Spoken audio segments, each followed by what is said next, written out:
வணக்கம். ஆகாஷ்வாணி புதுச்சேரி செய்திச் சுருக்கம் வாசிப்பவர் கனிமொழி கலியபெருமாள்.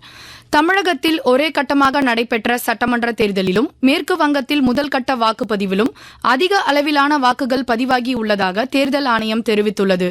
தமிழ்நாட்டில் 84.6% வாக்குகள் பதிவாகி உள்ளது என்றும் மேற்கு வங்கத்தில் 91.7% வாக்குகள் பதிவாகி உள்ளது என்றும் தேர்தல் ஆணையம் தெரிவித்துள்ளது.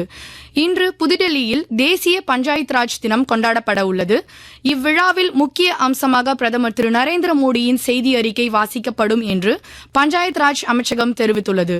பஞ்சாயத்து மேம்பாட்டு குறியீடு குறித்த அறிக்கை ஒன்றும் மேரி பஞ்சாயத் மேரி தரோஹர் என் பஞ்சாயத்து என் பாரம்பரியம் என்ற தலைப்பின் கீழ் 3 புத்தகங்களும் வெளியிடப்படும் என்றும் பஞ்சாயத் ராஜ் அமைச்சகம் தெரிவித்துள்ளது.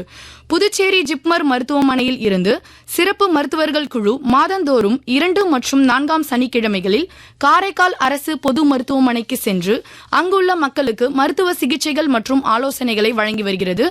இதன் தொடர்ச்சியாக வரும் சனிக்கிழமை காலை 10 மணி முதல் நண்பகல் 12 மணி வரை நாளமில்லா சுரப்பிகளில் ஏற்படும் பிரச்சினைகள், சர்க்கரை நோய் மற்றும் தைராய்டு தொடர்பான நோய்களுக்கு மருத்துவர்கள் குழு சிகிச்சை மற்றும் ஆலோசனைகளை வழங்க உள்ளது.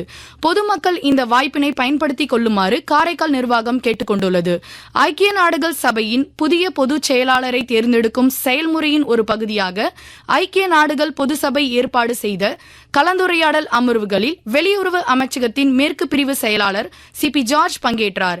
இந்தியாவிற்கு முக்கியத்துவம் வாய்ந்த விவகாரங்கள் குறித்து மேற்கு பிரிவு செயலாளர் வேட்பாளர்களுடன் கலந்துரையாடியதாக வெளியுறவு அமைச்சகம் தமது சமூக ஊடக பதிவில் தெரிவித்துள்ளது.